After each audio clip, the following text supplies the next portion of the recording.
선거의 의미를 부여한 거는 내란 청산하고 이재명 정부에 힘 실어준다. 네. 요 정도에서 마무리를 지었거든요. 네. 이번 선거의 의미를. 철학적으로는 여기다 또 살 더 붙일 거 아니에요. 그러니까 대한민국이라는 국가 체계가 급격하게 변화를 겪고 있는데 그에 부합하는 선거가 이루어지느냐 못 이루어지느냐. 또 다른 말로 하면 더불어민주당이 현재의 대한민국의 변화를 지속적으로 이끌어갈 만한 정당으로 태어나느냐 그렇지 못하느냐 하는 중대한 선거가 있다고 저는 봅니다.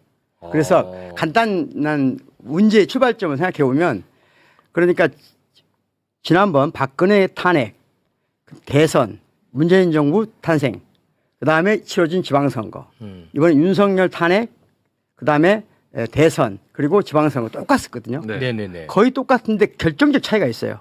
오. 결정 차이가 뭐냐면 네. 지난 지방선거에서는 대체적으로 국민의힘 전신 정당이 대체적으로는 정당 지지율이 20%를 넘은 적이 없어요. 그러니까 각 후보가 뭐 꽤 많은 표를 받은 적은 있지만 정당 지지율은 대개 15%에서 20%를 못 넘었어요. 근데 지금은 여러 조사에서 보면은 35%를 넘고 있습니다. 이 차이가 뭐냐 이거죠. 오히려 내란이 있었는데도. 네. 그러게요. 왜 차이가 뭐냐? 그러면 가장 큰 차이는 지난번에는 저는 그렇게 생각해요. 적어도 최소한의 동양적 관심 왔을 때 동양적 정의관이라는 게 있거든요. 동양에서는 오랫동안 정의의 핵심을 부끄러움을 아는 거예요. 부끄러울 때는 부끄러움을 아는 거. 그런데 그게 지난번 박근혜 탄핵 이후에 보수가 부끄러움을 어느 정도는 인정했다고 봐요. 그래서 일정한 부분은 혼동과 혼재 속에서 해체돼가는 과정이었거든요.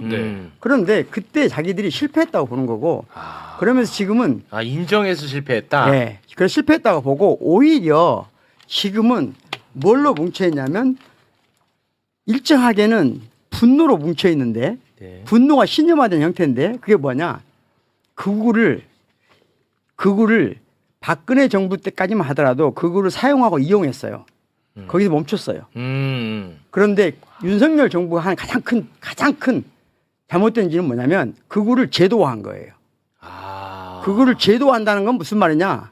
예전에 우리 작가님하고 저하고 파시즘 같이 논의한 적도 있지만 유럽 파시즘에서 가장 큰 깨달음은 뭐냐.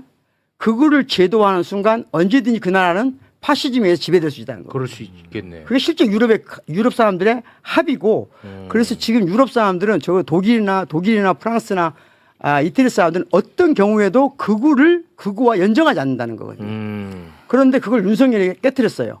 윤석열이 실질적으로 저는 극우와 연정 형태를 갖다고 보거든요. 다른 모든 합리적인 진보 세력과 중도 세력과는 중도나 보수와는 결별하면서 오히려 극우를 제도권 안으로 끌어들였다. 그리고 그 결과가 지금 우리가 보고 있는 거라는 거거든요. 이건 약간 저는 동의 안 되는데. 동의 안 돼. 이렇게 가기 전 거라고 생각도 못했습니다. 왜냐하면 지금 국민의힘은 당은 극우와 뭐 제휴한 게 아니고 그 자체가 극우예요. 원래부터. 애초에. 대한민국 설립 이후부터 지금까지 계속해서 극우였어요. 노골적으로 극우 성향을 드러내냐. 좀 슬슬 문제를 감추냐. 그 차이만 있었던 거지. 지난번 윤석열의 내란은 그냥 눈치 없이 그냥 드러내버린 거지. 그 이제 이명박 같은 사람은 살살 감추면서 했고 뒤로 그 짓을 했잖아요. 전부 다. 극우의 제도화라는 게 다 국정원 그때 이용해가지고 뭐 맞습니다. 극우 양성하고 일베놀이 만들고 이런 게 다 이제 밑에서 안 보이게 한 거고 겉으로는 뭐 기산에 올라가서 아침 이슬 부르면서 뭐 눈물을 흘렸습니다 이런 거짓말도 하고 근데 지금 윤석열은 그 정도의 능수능란함이 없어가지고 그냥 자신의 얼굴을 그냥 드러내버린 거지. 그러니까 저 정치 세력은 태동할 때부터 지금까지 변함이 없어요. 제가 보기에. 그냥 약간 예전보다 사회에서 차지하는 지분이 좀 줄어든 거지. 그러니까 분칠이라도 했느냐 아예 분칠도 안 하느냐. 예, 그런 차이고 이런 세력이 유럽에 갖다 놓으면 모든 우파 정당들이 손을 잡지 않으려고 하는 극우 정당이에요. 이게 대한민국이고 이걸 우리는 받아들여야 돼요. 그 부분을 약간 제가 이제 의의가 있는 것은 이렇게 보는 거예요. 의의가 있는 것은 뭐냐면 아니 한마디만 더 붙이면 저처럼 생각해야 마음이 편해. 마음이 편하다. 원래 그래. 이렇게 생각하면 특별히 지금 국힘당이 하고 있는 저 행태에 대해서 뭐 내란 피의자 공천하고 이런 거에 대해서 미치겠어요. 우리 박고영 선생님처럼 생각을 하면 쟤들이 왜 극우를 끌어들이지 제도화하지 큰일 났어 화나 막 이렇게 되잖아. 그러면 안 돼요. 그러면 원래 저런 애들이야. 안 그래도 저는 진짜 그 부분에 대해서 굉장히 스트레스를 많이 받는 사람이거든요. 내란 일으켰어. 그리고 심지어 이재명 정부가 너무 잘해. 그러면 너무나 당연하게도 국민의힘이 완전히 쪼그라들 거라고 난 생각했어. 네. 근데 지금 뭐 선거가 다가오면 다가올수록 뭐 결집한다는 얘기 나오고 하니까 제가 아주 돌아버리겠거든요. 그걸 받아들여야 돼. 현실을 받아들이지 않으면 그때부터 정신의 고통이 시작되는 거야. 제가 좀 그런. 그러면 한국의 극우를 지지하는 집단도 다른 유럽이라든가 이런 부분에 비해서 우리가 많다고 생각을 해야 되는 건가요? 그건 어떻게 구분을 해야 되는 거예요? 그렇죠. 많이 있으니까 그 상 세력이 있는 거지. 약간의 이게 복잡한 문제긴 한데 네. 여기서 뭐 학문적인 논의할 건 아니잖아요. 네네네. 그러니까 그 큰일 납니다. 단순화시키면 네. 그러니까 저는 극우적인 양태를 보이는 것하고 속성 자체가 극우인 건 다르다고 생각해요. 그런데 무슨 말이냐면 독재는 극우인가? 그렇게 생각하면 독재도 극우로 보면 극우죠. 근데 독재가 극우라고 저는 생각하지는 않거든요. 그러니까 박정희가 극우주의자는 아니라고 생각해요. 권위주의자지. 그러니까 권위주의하고 극우는 다르다고 보는데 그것이 뭐냐면 권위주의자가 극우를 사용하고 이용했다고 저는 보는 입장이에요. 그런 입장이고 저는 박정희 대통령이 극우라고 보는데. 저는 이제 그걸 좀 다르게 보는 거예요. 박정희는 권위주의자이고 권위주의자가 극우를 적절하게 활용하고 이용하고 사용했다. 그런데 지금은 제가 보기에는 지금은 국힘은 극우가 지배하고 있다. 실제로 이념적으로나 그러고 그 큰 차이가 뭐냐면 아까 말씀드린 것처럼 정의관 자체가 다르다는 거예요. 기존의 정의관은 어쨌든 우리가 일반적으로 이해할 수 있는 정의관을 부정하는 형태는 아니었어요. 근데 지금은 내란에 대해서조차도 부끄럽게 여기지 않고 오히려 피해의 서사로 분노로 뭉쳐 있다는 거예요. 참 미치겠어요. 이런 점에서 조금 차이가 있다. 네. 저는 그렇게 보는데 뭐 그게 중요한 문제인지는 모르겠지만 네네네. 일단은 그렇게 본다. 그 중요하지 않은 문제이기 때문에 네, 그렇죠. 그냥 우리 마음이 편한 쪽으로 생각해. 편한 쪽으로. 오케이. 저처럼 생각하면 네. 훨씬 편합니까? 마음이 편해요. 아, 그렇구나. 근데 실제로 이번에 내란과 관련된 후보자들이 엄청 많아요. 네. 참여연대가 요거를 좀 정리를 했더라고요. 그거 한번 좀 볼까? 이렇게나 많아. 야, 몇 개 한번 좀 소개를 해봐. 이게 가당키나 한 나라냐는 거예요. 저는 그러니까 스트레스가 없을 수가 없습니다. 제가. 내란 중요 임무 종사 혐의로 기소된 후보 추경호, 김현태 있고 내란 또 윤석열 비호하고는 옹호, 이정현, 이장우, 김영환, 김태규, 이용, 이철호, 박민식, 안태욱, 김석훈, 뭐 고기철, 오세훈, 김두겸, 이진숙, 박형준, 박완수, 김진태 이 외에도 하여튼 25명이고 그렇습니다. 대표적으로 이거지 그 밑에 시의원, 구의원까지 하면 훨씬 더 훨씬 많을 더 겁니다. 많아. 그러니까 내 말이 맞는 거예요. 그 사람들이 극우와 제휴를 한 게 아니고 저 당은 자체가 극우라니까. 그러니까 이런 사람들을 후보로 막 각급 선거 후보로 공천하는 게 해서는 안 될 일을 한 게 아니고 그들로서는 할 수밖에 없는 일을 한 거예요. 받아들여요. 네. 원래 그렇구나. 그래 왔다. 네, 쟤들은 원래 그런 애들이야. 근데 많이 약해졌잖아. 약해진 건 맞아요. 네. 근데 그 지금 뭐 또 계속해서 결집한다 그러고 굉장히 지금 나오는 여론조사를 보면 점점 붙거나 역전당하는 경우도 약해진 건 있고. 확실하다고 보고요. 약해진 건 맞아요. 약해진 것도 확실하고 기울어진 운동장이 우리 쪽으로 와 있는 것도 확실하다고 생각해요. 다만 그게 굉장히 위험한 신호라는 거거든요. 말하자면 지금 범민주 진보 진영이 건강한 방식으로 다양성을 키우는 체계인가? 무슨 말이냐면 국힘이 저렇게 멸망한 데는 제가 보기에는 유사성, 동일성으로 꼭꼭 뭉쳐 있었다고 보거든요. 그런데 지금 민주당이 과연 이 다양성을 어떤 방식으로 앞으로 이끌어 가려고 하는가? 다양한 세력들을 하나의 세력으로 만들려고 하는가? 다양한 세력들과 공존하는 방식으로 범민주 진영을 이끌어 가려고 하는가? 기로점에 서 있다고 생각해요. 그러니까 국민의힘이 쪼그라든 만큼 예. 민주당은 좀 더 넓어질 텐데 예. 이거를 굉장히 다양해질 거 아닙니까? 그렇죠. 이거를 어떤 식으로 함께 갈 것이냐. 그렇죠. 이 문제가 굉장히 심각한 굉장히 문제라는 중요한 거예요. 문제가 됐다. 와, 정리 진짜 잘하신다. 맞아요? 역시. 네. 진짜 우리 강성필 지금 부대변인 네네네. 그런 문제 고민하고 있을 거 아니야 민주당 분들은.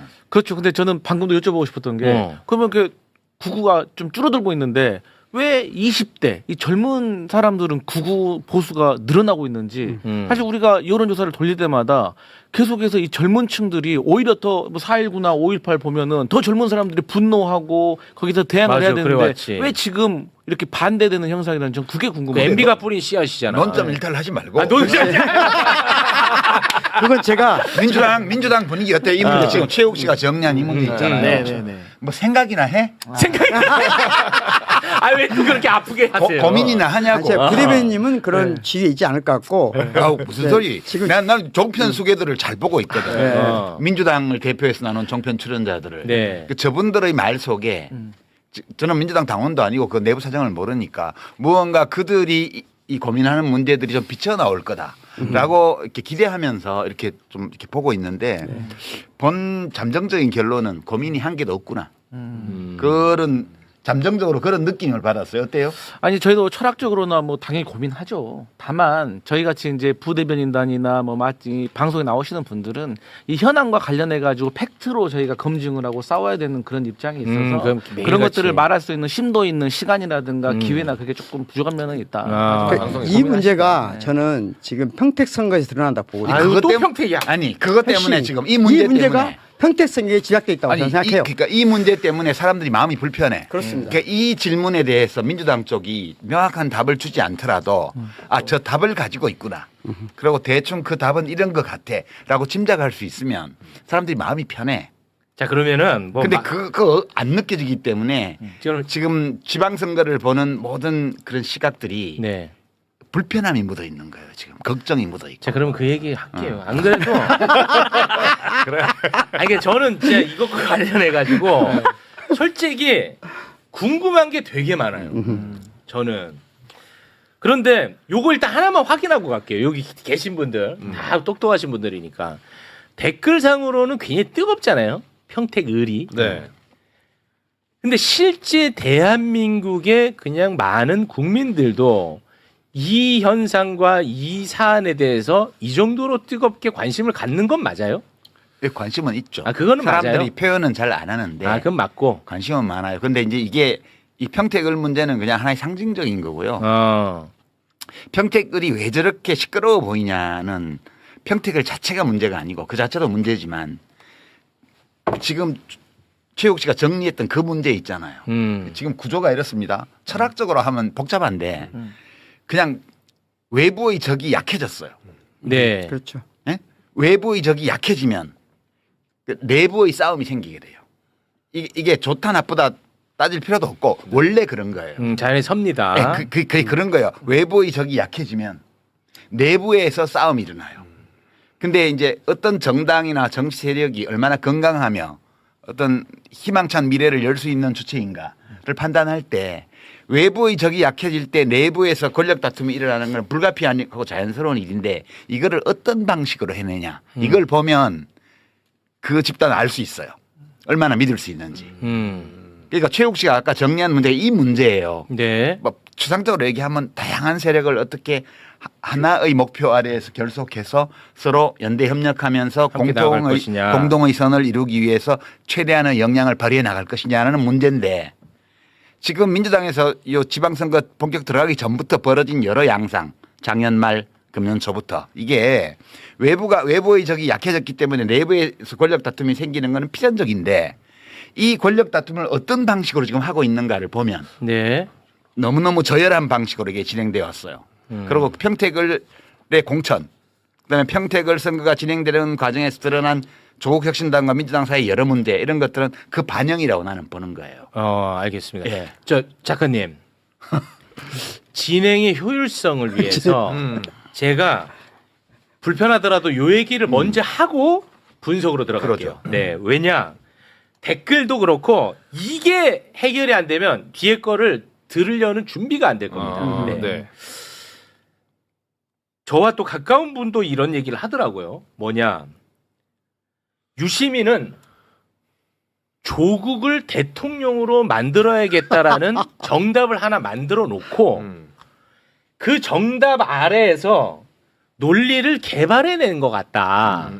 그래서 평택을에 대한 목소리를 내고자 하는 거 아니겠느냐 이런 이야기들을 하더라고요. 많이 나도 듣고 있어요. 많이 다. 듣잖아요. 예, 이거 그럼요. 아실 거 아니에요. 그럼요, 다 지금 알죠. 댓글도 이제 그런 의견들도 지금 뭐 이게 다 전부라는 건 아닙니다. 의견이. 예. 요 부분을 먼저 말씀을 해 주셔야 이런 분들도 들을 준비가 될 것 같아요. 그러니까 이제 제가 그 뉴스공장에 나가서 그 문제, 총 지방선거 이후에 여러 상황을 감안할 때 조국이 되는 게 좀 낫지 않나? 이렇게 말을 한 거를 두고 제일 많이 나온 비평이, 그러니까 제가 뭐 어디 가서 뭐라고 비평을 한마디 하면 한 100명이 물어 뜯는 것 같아요. 그리고 한 10명 정도는 그래도 그게 일리 있지 않아요? 그 정도 얘기해 주는 것 같고. 우리 강성필 씨는 100명 중에 들어가나요? 10명 중에 들어가나요? 잘 모르겠는데. 아니 이러니까 최진봉이 안 하는 거죠. 네, 그거는 이제 그러니까 어떤 평이 제일 많냐 하면 네. 조국 지지 이렇게 하면 될 걸. 왜 쓸데없는 얘기를 갖다 붙여 그렇지. 이렇게 얘기를 하더라고요. 맞아요. 그러니까 그분 이제 그거 제가 어떻게 이해를 하냐 하면 네. 비평이라는 거는 비평가가 자기 자신을 어떤 대상에 투영하는 경우가 많아요. 지가 그렇다고. 그러니까 그 사람들이 어떻게 비평을 하냐면 난 누구를 지지해. 그리고 정해놓고 그 지지하는 이유를 갖다 붙인다고. 자기들이 그렇게 하기 때문에 나도 그렇게 했으리라고 주장하고 있는 거예요. 그런 경우가 많긴 네. 해 진짜. 그런 경우도 있고 안 그런 경우도 네. 있죠. 그러면 따져봐야 돼요. 그 사람이 네. 하는 말이 뭔가를. 네. 이게 지금 사실 좀 제가 기괴하다고 표현을 했는데 이상해요. 보통은 민주당 같은 큰 정당은 뭐 이렇게 국민 지지가 일정 부분 있는 정치인이 있으면 자꾸 데리고 올라오고 그래 원래. 우리 같이 해요. 여기 들어와서 해요. 거기 따로 있어갖고 뭐 안 돼요. 이렇게 하는 게 그게 지금까지 봐온 우리 민주당의 모습이에요. 제가 옛날에 대선 후보 지지율 좀 나왔을 때도 같이 하자고 많이 들어와서 그랬거든요. 아 들어와서 해라. 제가 안 들어간 거지. 네. 그런데 지금 민주당은 이 사람을 못 들어오게 해. 지난번에 통합파동 때도 보면 나는 민주당에서 단 한 번도 상당한 정도의 국민 지지를 받고 있는 정치 세력 또는 정치인을 못 들어오게 하는 경우는 난 처음 봤어요. 이게 이상하다. 이상하다. 이거 뭔가 잘못됐다. 이렇게 생각한 거예요.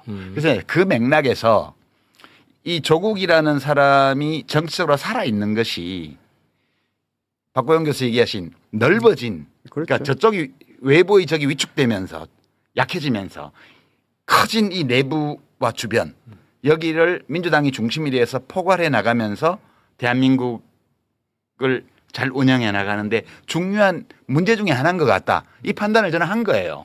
이 사람이 죽어버리는 것보다는 정치적으로 살아있는 게 낫다는 게 첫 번째 있고. 네. 그러니까 그 부분 잠깐 제가 보완하면 유시민 작가님이 하시는 마음이 저도 비슷한 마음인데 간단하거든요. 저는 이게 이재명 대통령 똑같은 생각하고 있다고 생각해요. 무슨 말이냐면 지난 박근혜 탄핵 이후 우리가 무엇인가를 실패해서 윤석열이라는 괴물을 만들어냈어요. 그럼 무엇 때문에 실패했을까 하는 거거든요.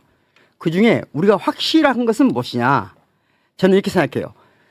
범민주 진보 진영의 대선 정권을 재창출하려면 반드시 대선 후보가 많아야 됩니다. 지금은 그거밖에 답이 없어요. 지금 우리가 선택할 수 있는 건 그 누구도 저는 유시민 작가님 마음속에 그 누구도 없다고 생각해요. 이재명 대통령 마음속에도 그 누구도 없다고 생각해요. 저도 그 누구도 없어요. 저희는 저 같은 사람들은 그냥 대선 후보가 대선급 후보들이 잘 생겨났으면 좋겠다. 네. 그래서 마지막에 극적으로 잘 싸웠으면 좋겠다. 그리고 그 중에 누가 되든 우리는 그 사람을 향해서 그 사람을 데리고 정권 재창출한다. 누가 이게 되든 자연스러운 거 상관없어요. 아니에요? 네. 이게 너무나 자연스럽잖아요. 저도 거기 한 표 던지는데. 저는 대통령도 똑같다고 생각해요. 아니 근데 대통령 얘기는 굳이 하지 마시고. 제가 이 얘기를 하냐면 대통령이 다른 마음을 먹었을 리가 저는 1도 없다고 생각하는데 그걸 왜곡한 사람이 저는 딴 마음이 있다고 보는 거예요. 그러니까 이제 대통령의 입장은 우리가 뭐 나중에 따지면 되고요. 네, 그건 모르고. 네, 대통령의 견해가 뭔지는 별로 중요하지 않아요. 네. 그냥 우리가 그냥 객관적으로 흐름을 보는 거예요. 그런 건데 지금 보세요. 그럼 지난번에 탄핵하고 내란청산 정치 선거연합을 만들어서 49% 넘게 득표해서 이재명 정부가 섰습니다.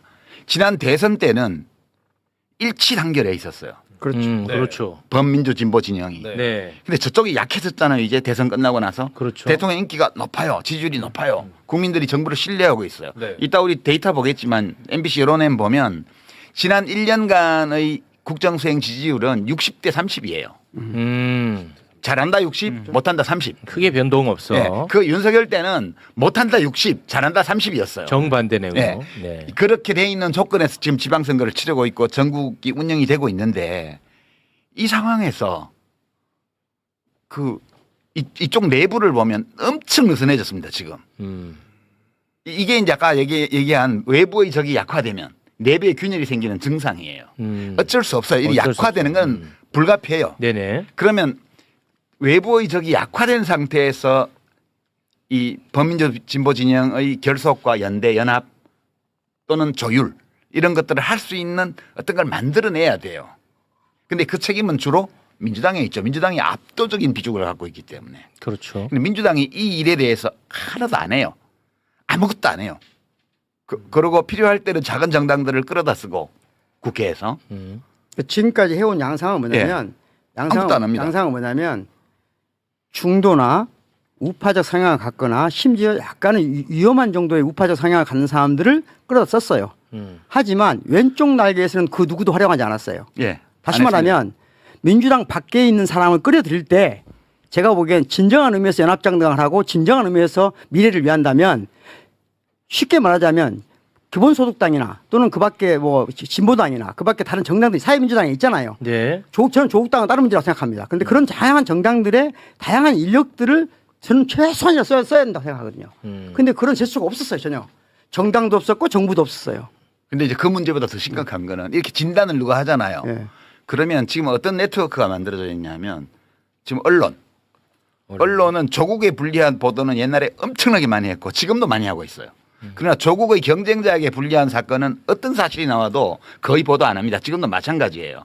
그러니까 일부 언론, 그다음에 일부 뉴미디어, 정치 채널들, 일부 비평가들, 일부 정치인들 민주당 안에 일부 정치 세력들 여기가 제가 느끼기에는 네트워킹이 돼 있어요 이미.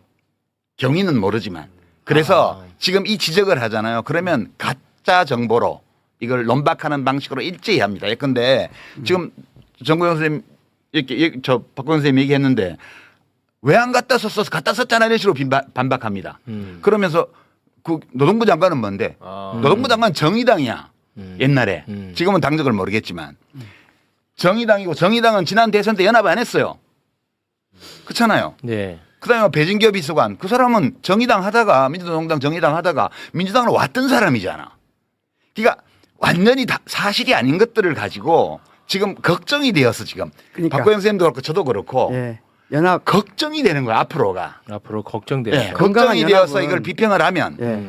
그 비평의 취지를 받아들여서 논의를 하는 게 아니고 네. 이 비평 자체를 비평한 사람의 인격을 공격해서 깔아뭉개는 방식으로 네트워크 전체가 대응하고 있어요 지금. 그래서 그러면은 그 네트워크가 존재한다면 예. 느슨하든 아니면은 아주 제대로 꽉 네트워킹이 돼 있든 간에 예.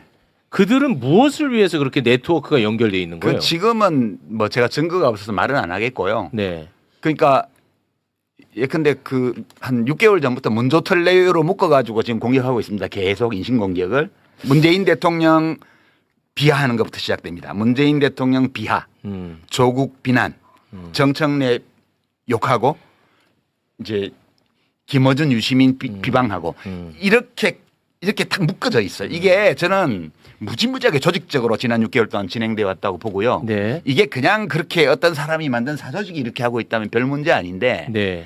민주당 안에 상당한 세력과 이게 엮여 있기 때문에 굉장히 민주당의 미래가 지금 불확실해 보이는 거예요. 이게 큰일 났다. 그러니까 그렇게 간다면 무언가 어마어마한 목적이 있어야 될 거 아니겠습니까? 그 내부의 권력 다툼이라고. 권력 그랬잖아요. 다툼을 보시는 거예요? 그 자연스러운 건데 그 자체는 이 방식이 이상해요. 얼마나 자연스럽냐면 이게 제가 이렇게 아주 극단적인 예를 들을게요.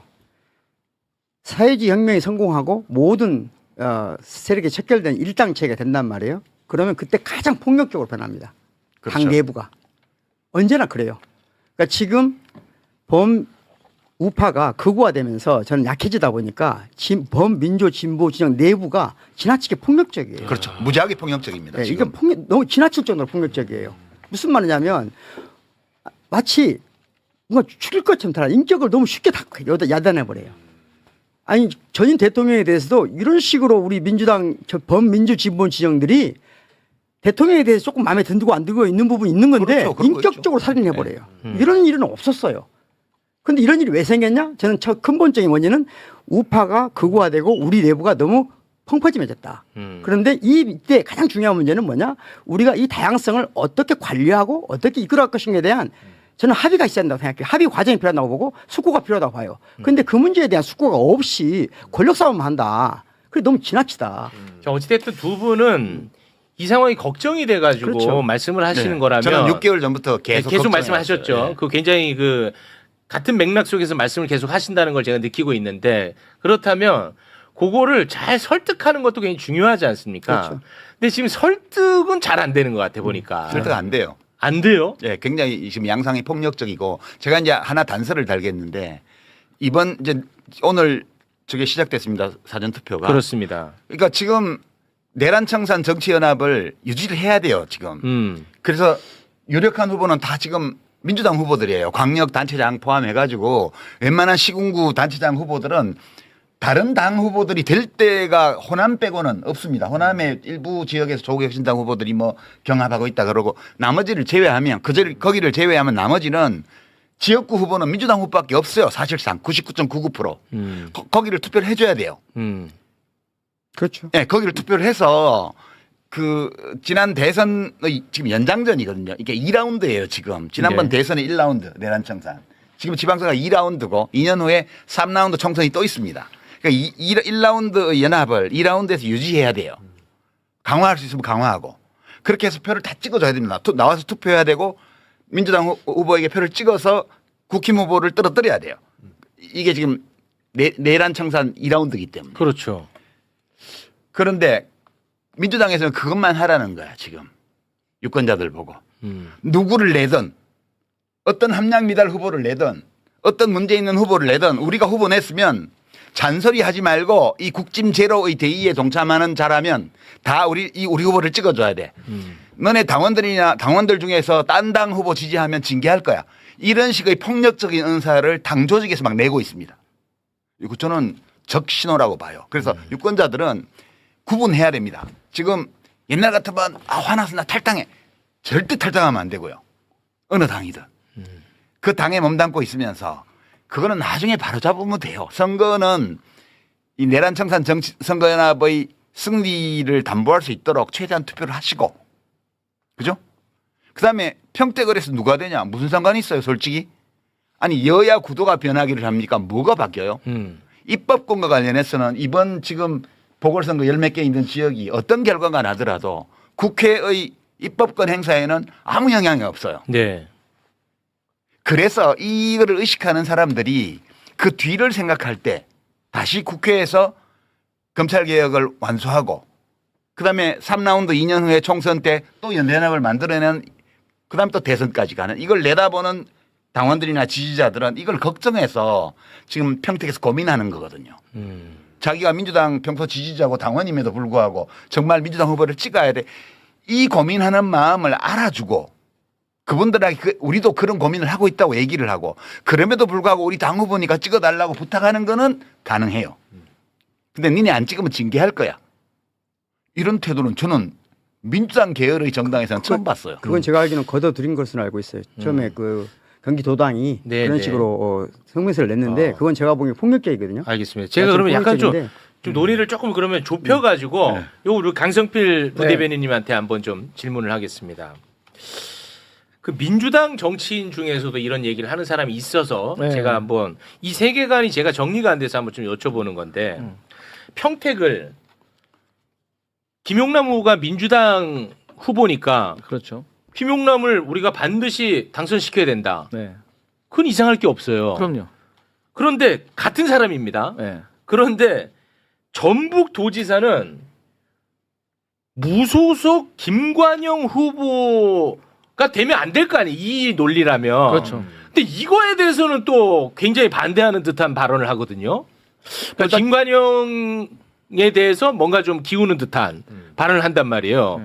이게 안 맞잖아, 두 가지가. 그렇게 말하는 사람은 안 맞죠. 하지만 저처럼 평택에서도 우리 김용남 후보가 당선되어야 한다. 그리고 전북에서도 이원택 민주당 후보가 당선돼야 한다. 그거 굉장히 일관성 있잖아. 저는 뭐 그러니까 전혀 그 거리낌이 없습니다. 논리의 정합성이 있잖아요. 네. 근데 제가 말씀드린 이거를 어떻게 설명할 것이냐. 그러니까 제가 이걸 뭐 비난하자는 게 아니라 진짜 궁금해서 여쭤보는 거예요. 그런데 이 평택에서의 우리 민주당 후보에 대한 결함 그리고 전북에서의 우리 후보에 대한 결함 혹은 그 후보를 선정하는 과정에 있어서의 미숙함 이것은 지도부가 나중에 책임을 져야죠. 하지만 지도부가 이미 그걸 결정을 했는데 결정하기 전에는 내부적으로도 말이 많았습니다. 이게 맞나? 이 사람이 맞나? 하지만 지도부가 당대표가 결정을 해버렸으면 뭐 다른 당원과 지지자들은 다른 얘기를 할 수는 있겠지만 최소한도로 당직자 혹은 민주당의 명함을 달고 방송에 나가는 사람들은 그렇지. 거기에 대해서 반대되는 말을 한다는 것은 그렇죠. 좀 당직 내려놔야죠. 부 대표님부터 책임지셔야 되겠네. 부 네. 대표님부터. 네, 뭐 어쩔 수 없는 거죠. 당직 그러면. 내려놓고 당직 내려놓고 아니 그 말씀 당직 내려놓고 해야 되는 거 아니에요? 아닙니다. 저는 그러니까 일관성을 아니, 말하는 정파적인 건 좋은데 네. 정파적일 수 있죠. 당연히 모든 정치인들은 정파적이니까 정파적일 수 있어요. 그런데 이 우리 같은 사람은 지금 정파적이지 않단 말이에요. 네. 정파가 없어요. 범민주 진보 진영이 건강하게 성장하게 바라는 뿐이에요. 그런 관점에서 얘기를 하는데 예를 들자면 이 문제에 관해서 자 저는 대부업이나 또는 사채업자가 우리 공동체 구성원이라는 걸 인정합니다. 첫 번째. 그러니까 우리 공동체 구성원일 수 있다고 인정해요. 그런 의심을 받거나 그런 내 가족 중에 할 수 있다고 생각해요. 아니, 대부업 자체는 불법이 아니고. 아니 제 가족을 할 수 있다고 생각해요. 예. 그런데 그 사람을 우리의 대표로 내세운 상징적 대표로 내세운 것에 대해서는 불편하게 생각할 수 있어요. 즉 그 문제를 제기할 때 당이 어떤 태도를 취해야 되냐 문제예요. 그렇지. 그걸 물어보는데 우리 그걸 엉뚱한 식으로 전략적으로 말할 게 아니고 이 문제에 대해서 상의해보자는 거예요. 당원들은. 그런데 그러면 너희는 반대편이 되니까 응징하겠다? 이거 굉장히 잘못된 거죠. 우리 아까 말했잖아요. 다양성을 어떻게 수용할 것인가. 그럼 정당 내부에서 다양성의 범위까지가 어디까지인가. 저는 정당 원이 된다는 거 김영남 전 의원이 후보가 더불어민주당의 구성원이 되는 것은 아무 문제가 없다고 생각해요. 그리고 선출직에 나가는 것도 아무 문제 없는데 그걸 당에서 알고 뽑았나요? 알고 그 사람 선출했나요? 몰랐죠. 몰랐겠죠. 몰랐으면 몰랐는데 우리 알게 됐어 지금. 네. 그럼 그거 어떻게 할 것이냐 이게. 그 문제에 대해서 논의해보자는 거잖아요. 그러니까 당의 사무총장이 소명이 다 됐다 이런 식으로 말을 하는 거는 제가 그거는 정말 당원 주권에 대한 그렇죠. 도전이고요. 그렇죠. 아니, 제가 근데 사실 국민을 무시하는 거예요. 그러니까 제가 그럴 때 좀 힘들거든요, 저는. 근데 이게 워낙 이제 조불수 프레임이 강하게 걸려 있다 보니까 제가 이게 말하는 게 굉장히 조심스러워요. 근데 저는 그런 거에 대해서 그러니까 뭐냐면 하루 종일 조국 후보를 비판하는 거 저는 너무 가능하다고 봐요. 그러니까 민주당 입장에서는 너무 자연스럽고 너무 당연하죠. 그런데 그리고 김용남 후보를 지지하고 응원하는 거 너무 자연스럽고 당연하다고 봐요. 그런데 구체적 사안 이거는 전혀 설득력 없는 논리로 사람을 무시하듯 마치 그거를 의심하는 사람을 비판하는 사람이 틀린 것처럼 자꾸만 얘기하니까 돌아버리는 거예요, 저는. 근데 제가 좀 궁금한 점이 예. 자, 그럼 김용남 후보가 허점이 있다는 것을 우리 지도부는 모르고 공천을 했습니다. 근데 선거하는 과정 속에서 허점이 있다는 게 드러났습니다. 근데 그게 사실 지금 정말 진실인지 아닌지는 사실 지금 네. 당장은 알 의혹 수가 단계죠, 없어요. 의혹 자, 단계. 그러면 지도부는 네. 거기에 대해서 검증을 했을까요, 안 했을까요? 뒤늦게라도 이제 알아봤을 거 아닙니까? 우리가 공천한 김용남 후보가 문제가 있나 없나? 그러면 당에는 네. 뭐 당무 감사라든지 어떤 기능이 있습니다. 네. 그래서 그 기능에 있는 당직자들이 저는 최대한 빠른 시간 내에 얼마나 정확하게 했다고 담보할 수는 없지만 그럼에도 불구하고 절차를 지켜서 나름대로 지도부에 보고를 했을 거라고 생각을 하고 그 보고를 토대로 사무총장과 당대표가 정무적인 판단을 했을 거라고 생각합니다. 그 판단의 옵션은 첫 번째, 이거 심각하니까 우리 사퇴시켜야겠다. 혹은 이걸 가지고 지금 사퇴시키면 전체적인 선거에 영향 줄 수 있겠다. 그리고 본인들이 정치적으로 책임지겠다는 결단을 내렸을 거라고 저는 생각을 합니다. 근데 이것을 일정 정도 한정된 지도부가 이걸 공론화를 시켜서 본인들이 고민할 수 있지 어느 정도까지 열어줄 수 있을까? 저는 거기에 대해서는 조금 의문이 있습니다. 고생하십니다. 고생하시는데 이건 그렇게 어려운 문제가 아니고요. 이게 이 선거가 지금 강승필 좋아. 이따 우리 그 데이터를 보겠지만 네. 전체적으로 지방선거가 예컨대 16군데 하는데 8대 8이다. 이렇게 아슬아슬한 상황이면 벌써 잘랐어요. 그렇죠. 지금 이건 뭐냐면 선거가 너무 여유 있어 지금. 이건 뭐 평택을 해서 김용남 후보가 어떻게 되든 상관없이 전체 전황에 영향이 거의 없어요. 왜 없냐 하면 지금 민주당 후보를 찍으려고 하는 사람들이 영향을 받지 않아요 이거에. 평택을 민주당 후보가 무슨 사채업을 무슨 차명으로 했는지 안 했는지 했다 하더라도 그거는 거기 문제지. 이것 때문에 내가 민주당을 지지 안 한다는 거 이런 거 없어. 그럴 것 같아요. 그렇기 때문에 선거가 무지 여유 있어요 지금. 그래서 크게 경각심을 가지고 이 문제를 보지를 않아. 그러니까 내버려 두는 거예요. 예전에 총선 때 일을 들어볼까요? 총선 때 민주당이 이재명 대통령이 당대표 시절에 총선 치르면서 여러 우여곡절이 있었습니다. 네. 어떤 사람은 잘려나오고 어떤 사람은 네, 맞아요. 버팅기고 뭐 네. 옛날에 무슨 어디 기고한 무슨 글에 뭐 좀 험한 말을 했다 이런 걸 뭐 노무현 대통령 깐 적이 있다 뭐 온갖 거 가지고 다 이렇게 해서 후보를 교체하기도 하고 막 다 했습니다. 그럴 때 어떻게 하냐 하면 정당이라는 건 그렇습니다. 갑자기 몰랐던 사항이 팍 튀쳐나오잖아요. 네.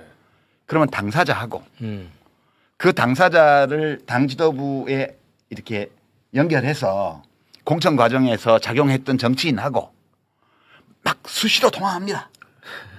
그리고 당사자를 불러갖고 사실이 뭔지를 물어본 다음에 어떻게 했으면 좋겠냐 물어봐요. 그럼 당사자가 보통은 저는 이거 억울한데 근데 지금 선거 임박해 있기 때문에 이거를 사실관계를 다투기 시작하면 당 전체가 계속 공격받을 것 같습니다. 그 제가 여기서 자진 사퇴하는 걸로 하시죠. 그리고 빨리 그 대안을 수습 국면으로 가겠죠. 대안을 빨리 해줬으면 좋겠습니다. 이렇게 한 다음에 본인이 발표하고 당에서는 수용하고 그다음에 새로운 후보를 내고 이런 과정을 다 밟았어요. 근데 김용남 후보의 경우는 왜 안 되냐? 안 되는 거예요 이게 지금. 서로 간에 그 과거에 민주당의 후보가 어떤 문제가 불거져서 그것이 사실이든 아니든 간에 언론의 공격을 대대적으로 받기 시작하면 벌써 본인이 나 때문에 당이 선거에 지장을 받을 위험이 있다는 것 때문에 괴로워해요. 네. 그래서 본인이 물러나려고 그럽니다. 이 싸움은 내가 나중에까지 한 자연인으로서 내가 언론하고 뭐 다 해나갈 거다. 그러나 지금 당에 피해가 갈 수 있기 때문에 제가 물러서겠습니다. 이렇게 수습하는 게 100에 99이에요. 근데 지금 이 건은 이게 통하지를 않아요. 이 스토리에는. 제가 상세한 내용을 아는 건 아니지만 이 커뮤니케이션이 김용남 후보의 경우에 작동하지 않아요. 그리고 이제 김용남 후보하고 어릴 때부터 대학생 때부터 잘 아는 뭐 어떤 도당위원장이나 이런 사람들은 계속 김용남 커버 치는 뭐 무슨 당원들 협박하는 그런 성명이나 내고 있고 당 사무총장은 별 문제 없다는 식으로 얘기하고 지금 이렇게 작동하고 있는 거여서 이거는 김용남이 되고 안 되고 문제가 아니고 야 민주당 큰일이다. 그렇죠. 어떻게 하면 좋냐 이거. 그러니까 제가 생각하기에는 그건 거예요. 사람마다 다 이 문제를 바라보고 문제를 제기하는 방식이 다른데 제 관점은 그런 거예요. 아까 다양성을 어떻게 관리할 것인가. 그러면 첫 번째 여러 가지 민주 진보 진영 내에도 다양한 정치 세력이 있잖아요. 그렇죠. 그 세력과 어떤 형식으로 포용하고 포섭하고 동화시킬 것이냐 아니면 인정하고 존중하고 연대할 것이냐. 이 첫 번째 문제고요. 두 번째 문제는 뭐냐면 내부로 들어온 사람들을 어떻게 관리할 것이냐 문제거든요. 그러면 김용남 후보의 경우 우리 민주당의 당원이고 민주당이 활동하는 건 오케이. 그런데 선출적으로 내세울 정도의 앞으로 이런 후보를 알게 됐을 때 우리가 선출적으로 내세우는 것이 민주당이라고 하는 정체성이 맞냐라고 하는 것을 당원이 그런 심각한 문제의식을 제기하는 건 너무 자연스러운 거 아니에요? 자, 그럼 여기서 제 질문 하나 드릴게요. 만약에 평택을에 김용남 후보가 출마했어요. 그런데 조국혁신당의 조국 후보가 안 나왔어. 그런데 김용남 후보의 이런 문제가 수면 위로 올라왔어. 그럼 이 문제에 대해서도 이게 굉장히 지금처럼 이렇게 시끄러웠을까? 이런 거를 얘기하는 분들도 많더라고. 그러니까 결국은 이게 무슨 질문이냐? 결국은 조국을 지키기 위해서 김용남을 희생시키는 거 아니냐? 저는 반대로 말하겠습니다. 만약에 그런 경우라면 저는 사퇴했을 거라고 봅니다. 아, 오히려 사퇴했고 더 쉽게. 다시는 왜냐하면 지금 진보당 후보가 있거든요. 마음 편하거든요. 그렇죠. 지금 조국이 있기 때문에 못하는 거예요. 냉정하게 말하면. 조국은 대선 후보라고 생각하기 때문에 민주당 많은 정치인들이 긴장하고 이 사태를 보기 때문이거든요. 제가 보기에는 솔직히 말씀드리면 셋 중에 누가 되나 저 같은 사람 아무 관심 없습니다. 김용남이 되나 조국이 되나 김재현 후보. 김재현 후보가 되나. 그런데 유이동만 아니면 됩니다. 그렇죠. 저는. 그렇지. 그렇습니다. 유이동만 아니면 냉정하게 됩니다. 우리 그런 거예요. 네. 그러면 김용남 후보가 문제 있으면 문제 있는 거 뭐 처리하면 끝나는 거예요. 근데 왜 안 하고 있냐? 조국 때문에 안 하는 거거든요. 조국이 없었다? 제가 보기에는 김용남 후보는 반드시 사퇴시켰습니다. 제가 보기엔 그래요. 근데 제 그리고 생각에는- 진보당 쪽으로 진보당이 되면 안 됩니까? 예를 들자면 당시에 안 될 거 없지. 안 될 거 없죠. 지난번에 총선 때는 세종시에서 민주당 후보 그렇죠. 그 재산 신고 잘못했다고 해서 바로 날려버리고 김종민 무소속 그렇잖아요. 후보한테 다 해서 당선시켰잖아. 네. 그렇게 하면 되는 거지. 네, 우리 아니 근데 부대변인. 전 두 분 말씀 들으니까 그나마 다행이고 희망은 보이네요. 뭐야? 아니 그러니까 뭐 사실 유이동만 아니고 누가 돼도 그럼. 상관없다라고 하면 이건 얼마나 평화로운 일입니까? 그렇죠. 맞아요. 나는 그렇게 생각한다니까. 우리 아니, 정말 탈세니까. 다행인 것 같아요. 맞아. 네, 그러니까 더 이상 뭐 이걸 인상 쓰고 얘기할 필요도 없는 건데 다만 민주당 안에 많은 당원들과 지지자들은 이 이제 조국 후보께서 처음에 출마를 하셔가지고 이제 김용남 후보에 대해서 네. 많이 우리가 소위 쉽게 말하는 네거티브로 이제 공격을 하는 거 아니냐. 그러니까 본인께서 계속 주장을 하셨고 우리도 민주당도 공감하고 있는 국힘 제로를 하셔야 되고 그 선봉에 섰었고 지난 총선에서 우리와 함께 잘해가지고 세빙선을 잘 하셨던 분이 갑자기 이 김용남 후보를 차라리 정책적인 우위로 능력 면에서 압도를 해주면 되는데 그러면 모든 당원과 지지자들 편한데 이게 자꾸 네거티브로 흐르니까 이게 결론 이 과정 속에서 일부 당원과 지지자들이 막 다른 오해 이상한 감정이 생겨버린 거예요. 그러다 보니까 이 지도부도 이 돌발 변수라고 일종으로 쉽게 표현하면 이 문제에 대해서 오해받을 수도 있다는. 그러니까 그들도 유이동만 아니면 되는데 갑자기 여기서 김용남의 작든 크든 어떤 하자를 가지고 내려버리면 이거 다른 생각하는 거 아니야라는 오해가 있고 그 지도부도 정치를 해야 되고 미래를 생각하는 사람들이니까 또 다 자기들 자기의 정무적인 판단을 하는 겁니다. 네네. 그렇기 때문에 저는 그 부분이 매우 아쉬웠다. 저는 그런 생각해요. 부대변인 훌륭합니다. 민주당 안에서 조국이라는 사람이 후보로 안 나왔으면 사실은 김용남이 아니고 다른 사람이 나왔을 거예요. 그렇죠. 이게 너무나 뻔한 거거든요. 조국 때문에 김용남이 나온 거예요. 아, 그렇게 또 연결됩니까? 네, 그렇죠. 이게 지금 뭐야? 아니 우리가 지금 이 공론의 영역에서 솔직하게 얘기를 해야 되는데 그렇죠. 지금 네네. 가면무도회를 하는 거야. 이게 평택을에 대한 정치 비평은 비평가들이 거의 대부분이다. 종편이나 유튜브에 나와서 가면무도회를 하고 있어요. 정확하게 얘기하자고요. 조국이 아니고 다른 후보가 예컨대 그 조국 혁신당에서 여기는 당신들 귀책 사유 있는 데니까 우리 당에서 누구 후보 낼게 이렇게 해서 냈다고 쳐요. 네네. 그럼 민주당 양보했을 수도 있어요. 양보할 수도 있고 그리고 이왕 후보가 나왔을 수도 있고. 생각해봐요. 아니 거기 국힘 제로라는 대의를 위해서는 그러면 조국 후보가 이렇게 했으면 좋겠다 그런 얘기 하잖아요. 제일 좋은 방법은 민주당이 공천을 안 했으면 돼요. 거기에. 민주당이 단 한 개라도 이번 지방선거에서 자기 몫을 내놓은 데가 있어요? 없죠. 한 군데도 없습니다. 그러니까 내가 조국 씨한테도 처음에 조국 혁신당 만들 때부터 이걸 경고를 했어요. 나한테 자문하러 왔을 때 민주당 무서운 정당이다. 민주당이 얼마나 무서운 정당이냐 하면 국힘당 계열과의 정당과 싸울 때는 사자 같지만 거기 않고 이쪽 진보 진영 안에서 다른 군소정당하고 싸울 때는 늑대다. 자기 살코기, 자기 먹을 고기, 살코기 한 점도 양보 안 한다. 그래서 민주당하고 지역구에서 부딪히게 되면 뼈가 가루가 될 거라고. 그거는 좋고 나쁘고를 떠나서 현실이에요. 이게 정치는 권력투쟁이기 때문에 민주당으로서 그렇게 갈 수밖에 없는 거예요. 근데 창당할 때부터 이 말씀 하셨었어요. 민주당은 모든 정당이 그러듯이 민주당도 그래요. 이거 진보 보수를 막론하고 현실 정치의 정세력은 그럴 수밖에 없어요. 대표님하고 작가님하고 저하고 비슷한 관점은 뭐냐면은 범민주 진보 진영에 대한 우리 애정이 있잖아요. 그러면 그 애정은 뭐냐면은 큰 집은 좀 큰 집답게 행위하고 작은 집은 작은 집답게 행위해서 잘 어울려 살자는 그렇죠. 거거든요. 아, 그럼요. 그게 우리 길이잖아요. 근데 큰 집 내부의 권력 싸움 때문에 이런 식의 모습을 계속 보이는 게 좋냐. 사실 큰 집 내부에 지금 누가 대장되냐 때문에 이 모든 걸 아니, 지금 그렇다는 것만 지적하고요. 네. 그 문제는 어차피 지방선거 끝나고 8월 전당대회 가면서 이제 겉으로 드러나게 돼 있어요. 그때 가서 더 커져? 예, 당원들이 그만해 이제. 아니 그래서 그때 가서 이제 당원들이 그 얘기- 결정하면 그 얘기를 되고. 다음에 어쩔 수가 하더라도 없어. 아니 제가 하나만 좀 네. 말씀드릴게요. 이거는 솔직히 좀 지긋지긋한 질문인데 제 주변에 있는 뭐 이름 밝히지 않겠습니다. 네, 그 친구도 뭐 이래 복잡한 얘기하다가 항상 저한테 물어보는 게 있어요. 내가 답할 수도 없는 질문이야. 유시민 작가는 친문 부활을 위해서 저러는 거 맞냐? 이걸 계속 물어봐요. 내가 뭐 알 수도 없고 나는 뭐 유시민 작가님이랑 같이 만나고 뭐 그런 관계가 아니니까 오늘 방송도 아마 댓글에서는 무슨 뭐 사전 교감하에 뭐 한 줄 알 거야. 근데 전혀 그런 거 아닌데 또 다시 한번 여쭤봅니다. 왜냐? 이게 거의 만능 언어처럼 활용이 돼요. 그러니까 매우 폭력적이에요. 지금 예. 얼마나 폭력적이냐면 제가 사실 지난번에 나왔을 때 오연혜 씨하고 할 때 오연혜 씨가 한 말 중에 내가 그냥 넘겨버렸어요. 그때 네. 뭐 이재명 대통령 연임해야 되는데 벌써 뭐 차기 주자 얘기하고 이러니까 서운하다. 그 서운하지 않냐 이런 얘기를 하더라고요. 이재명 대통령 연임 불가능해요. 물론 정치 철학적으로 보면 국민 주권이기 때문에 지금 헌법의 부칙 조항 이 개정 당시의 대통령에게는 임기와 관련해서 이 변경을 할 경우에 적용 안 된다고 돼 있는 부칙 조항조차도 그것도 다 헌법 개정 대상이기 때문에 된다고 주장하는 사람이 있긴 해요. 근데 또 반명으로 가겠네. 그런 얘기를 왜 또? 그냥 할 얘기만 하세요. 헌법적으로 보면 네. 아니 내가 하는 얘기는 이재명 대통령의 연임은 헌법적으로 불가능해요.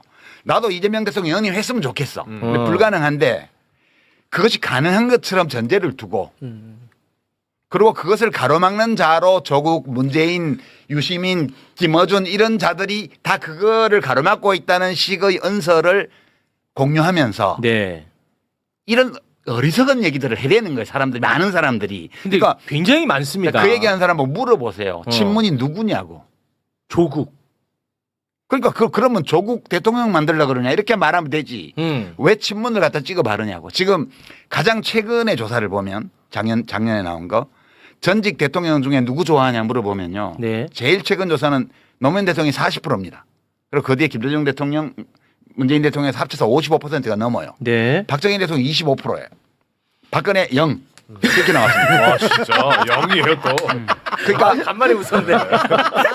그러니까 무슨 말이냐면 지금 우리 소위 말하는 민주진보 진영이라고 하는 여기는 어떤 전직 대통령을 좋아하느냐는 그 사람의 인생관을 보여주는 거거든요.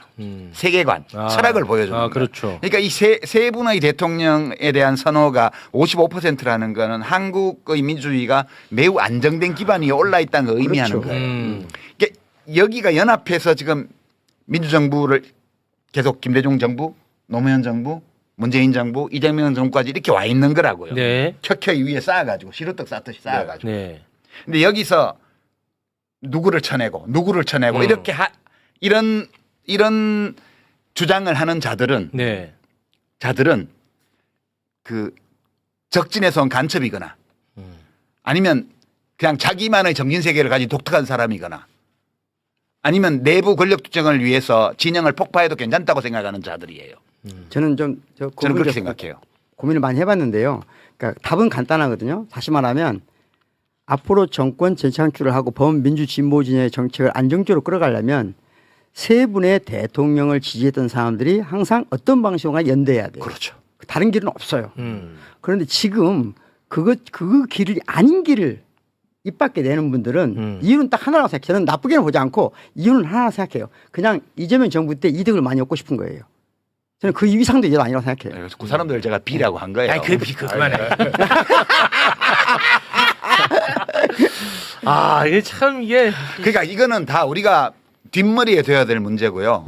지금 오늘부터 시작된 이 지방선거에서는 그 지역구 후보는 지역구라고 해야죠. 지역구 후보는 각급 선거에서 민주당 후보뿐이에요. 네. 호남을 제외하고는. 사실상. 네. 달리 찍을 후보가 없어요. 네. 비례 후보는 광역 비례는 조국 혁신당도 좀 나와 있죠. 진보당도 나와 있고. 거기는 다른 선택을 해도 돼요. 그거는 마찬가지예요. 지금 경기도의회 뭐 서울시의회 이런데 네. 민주당이 완전히 인천시의회 다 압도할 거거든. 거기에 비례대표가 민주당이 비례대표 다 먹는다고 해서 좋을 것도 없고 나쁠 것도 없어요. 네. 거기에 비례대표를 뭐 조국 혁신당이나 진보당이 몇 석 가져간다고 해서 나쁠 거 한 개도 없습니다. 그거는 사실 그렇죠. 박근혜 선생님 말씀하신 게 그건데 우리가 그 세 분의 대통령 또 현직 대통령까지 포함해서 네 분의 대통령을 가장 좋아하는 이런 유권자들이 하나로 뭉쳐서 전체에 이루면서 자기 의사를 표출할 수 있는 방법을 찾으면 돼요. 이미 많은 유권자들이 그렇게 하고 있고요. 네. 이제 오늘 그 사전 투표, 내일 사전 투표, 다음 주 수요일 날 투표는 그렇게 하고요. 네. 이 일이 이렇게 시끄럽게 된 거는 그 이유 때문임을 우리가 이해를 하면 하고 있어야 된다. 그 다음에 때 되면 정리하면 되지 뭐 네. 이렇게 생각하면 되지. 그거 가지고 스트레스 받아서 밤에 잠을 못 자고 저 잠 못 이러면 자요. 안 된다 이거지. 최욱 씨가 하고 있다는 것 같아요. 그게 없다는 거지. 평택을에 얼마나 강력한 에너지가 모여 있냐면 제가 김용남 후보 인생 전체를 비판한 게 아니에요. 이번 해명이 너무 이거는 우리를 좀 무시하는 해명이다. 왜냐하면 지금 차명 의혹이야. 그리고 현금이 오고 갔다는 녹취가 나왔어. 그런데 예금 거래 내역서를 올리니까 이거 우스꽝스럽다라는 정도의 비판을 한 겁니다. 근데 그러니까 사람들은 나를 바보로 아나 이렇게 받아들이는 거예요. 제가 그렇게 받아들이는 거예요. 그런데 최욱을 10년 동안 사랑했대. 그런데 김용남을 한번 비판했다고 나에 대한 신뢰를 철회한대. 신경 쓰지 마요 그런 거. 아니 이거 그러면 김용남을 한 20년을 신뢰했던 거야 뭐야? 나는 그러니까 에너지가 너무 강력하게 모여 있다는 거야 여기에. 그렇게 얘기하는- 사랑은 움직이는 거야. 그렇게 얘기하는 사람은요. 최욱 앵커를 10년 동안 사랑한 사람이 아니에요. 아니야 맞아. 그냥 레토릭인 것 같습니다. 8년 사랑했어요. 나는 사랑했다. 네. 사랑했다고 보고 앞으로 또 사랑할 거라 봅니다. 그러니까 내가 금사빠지 금사빠. 좀 힘들더라고 내가 이거를 참 사랑은 내가- 움직이는 거야. 아. 근데 제가 멍청한 질문 한번 네. 드리고 싶은데요. 제 주변에도 좀 있어요. 있어요? 그러니까 흔히 말해서 이 지금 얘기한 이 민주진영의 어떤 연합, 연대 요런 거에 부정적인 어떤 시선을 보이는 사람들이 제 주변에도 있는데 네. 저는 좀 그분들하고 생각이 다르긴 합니다만 얘 주장하는 요지를 좀 들어보면 자기네들도 나중에 어찌됐든 지금 일종의 권력 투쟁을 하고 있는 거잖아요. 근데 자기네들이 어떤 민주당의 어떤 당권을 잡으면은 그것이 결국에는 이재명 정부와 이재명 대통령의 성공을 위하는 길이다. 이른바 친문이라든가 또 치면 나. 예. 흔히 말하는 전통 민주당 세력들이 정권을 잡는 것보다는 자기들이 당권을 잡는 게 훨씬 더 이재명 정부의 실용주의 노선 뭐 이런 거를 더 강화하는 그런 계기가 되는 어떤 그런 것이다. 뭐 이런 식의 맞아. 주장을 많이 많아. 하거든요. 예. 그렇다면 주장이 그런 주장은 어떻게 생각하십니까? 꼭 잡으면 돼요. 그렇죠. 잡으라고. 그럴 때 그러니까 주장인데. 예, 정당 민주주의라는 거는 맞아. 내부에 그 경쟁을 다 열어놓은 거잖아요. 그렇죠, 그렇죠. 그러니까 내가 어떤 정치적인 욕구가 있다, 소망이 있다, 신념이 있다 이러면 따로 당을 만들든가 아니면 이미 있는 정당에 들어가서 주도권을 잡든가 원래 그렇게 하는 게 정답이에요. 네네. 그러니까 그렇게 하고 싶은 분들은 그렇게 하면 돼요. 그렇죠. 근데 문제는 그렇게 하지 말라는 게 아니고 어떤 방법으로 그렇게 하냐는 거예요. 이게 반칙, 저열한 방법 이런 걸로 이게 전체를 해치는 방식으로 이걸 하게 되면 네. 그런 의도를 가지고 그런 노력을 했다고 비난하는 게 아니고 그 사람들이 사용한 방식에 문제제기를 하는 거예요. 근데 한 가지는 저열한 방식을 쓴다는 게 문제고요. 두 번째는 뭐냐면은 예를 들면 김대중 대통령 시절에 김대중 대통령의 체제 안에서 권력을 차지했던 사람들이 그 다음 장부에서도 권력을 유지하려고 그래요. 그렇죠. 그것 때문에 욕시키는 거거든요. 그것 때문에 김대중 정부를 파괴시켜요. 똑같이 노무현 문재인 정부 시절에도 지금 친문 세력들이 일부 욕으로 먹거나 잘려나간 이유는 그 권력을 이재명 정부 때도 유지하려고 했기 때문에 문제가 된 거예요. 근데 친문 세력은 다 정리가 안 됐나요? 떨려나갔죠. 다시 말하면 존재하지 않아요. 다시 아니, 말하면 다 떨어져 나갔잖아. 심판 받았잖아. 노무현 못 받아들인 김대중 세력들은 대부분 떨어져 나갔어요. 그렇지. 지금 살아있는 분들 한 분밖에 안 계세요. 그 표현이 정확하겠다. 박지원 대표 빼놓고는 한 분 있어요. 그 표현이 정확하겠다. 나머지 사람들 다 떨려 나갔어요. 똑같이 이재명을 못 받아들인 친문 세력들은 다 제거됐어요. 다 제거됐어요. 그 표현이 없어요. 정확해. 네, 지난 이게 총선을 정확한 통해서 거예요. 다 날아갔어. 그 표현이 정확한 거 그럼 같아요. 나중에 똑같거든요. 나중에도 누군가 데리고 오는 거 오겠죠. 그럼 또 같이 뭉쳐야 되잖아요. 그렇지. 근데 그걸 못 받으면 어떻게 되겠어요.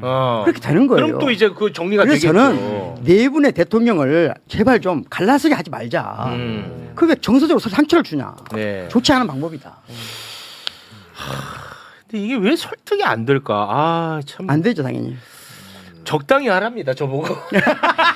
역겹대요, 아니, 제가. 역겹대. 설득이 된다고 왜 안 되지라고 생각하면 자기가 괴로운 거야. 너무 원래 괴로워요. 설득이 안 돼요. 그렇지. 안 안 돼요? 되는 게 정상이야. 정상이에요? 그러니까 설득은 안 되지만 그래도 그 어떤 사안 문제에 대해서 거기에 관련돼 있는 의미 있는 정보, 그 정보에 대한 의미 일리 있는 해석 이런 것들을 우리들 각자 그냥 얘기하는 거예요. 그렇죠. 얘기해서 그 중에 누군가가 네. 그 듣고 보니 그게 맞는 것 같아서 입장을 바꾸면 바꾸는 거고 네. 안 바꾸면 안 바꾸는 거예요. 네. 왜 남의 인생에 대해서 세계관에 대해서 왜 고통을 받아? 아니, 그러니까. 그거 최욱 씨 문제가 아니잖아. 이게 제가 뭐 아주 큰 담론에 대한 설득을 얘기하는 게 아니고, 그러니까 좀 아주 유치한 얘기 할게요. 그게 아니고 뭐냐면 저는 이제 조블쇼로 프레임이 되어 있는데 굳이 따지면 저는 김용남 후보랑 더 가깝지 않겠어요? 물론 가깝지도 않아요. 매불 쇼로 오랫동안 함께 해왔고. 그 조국보다 김용남이 훨씬 많이 출연했지 않나? 비교도 안 되죠. 아니 조국 후보는요. 다시 한번 말씀드리지만 이게 2번 출연했는데 석방 이후에는 한 번도 매불 쇼에 나온 적이 없어요. 석방 이후에. 근데 이상하다. 내가 매불쇼 나와가지고 우리 이재명 대통령 출연분 빼고는 내가 출연한 수요 난장판 1등부터 한 10몇 등까지 다 하고 있잖아. 다 전부예요. 근데 왜 유불쇼라고는 안 그래? 아 그러네. 단 한 번도 그거 못 들어본 것 같은데. 그건 좀 아주 일리 있는 서운하셨구나. 지적이에요. 조불쇼에 포함된 거 아니에요? 조불쇼에 포함돼.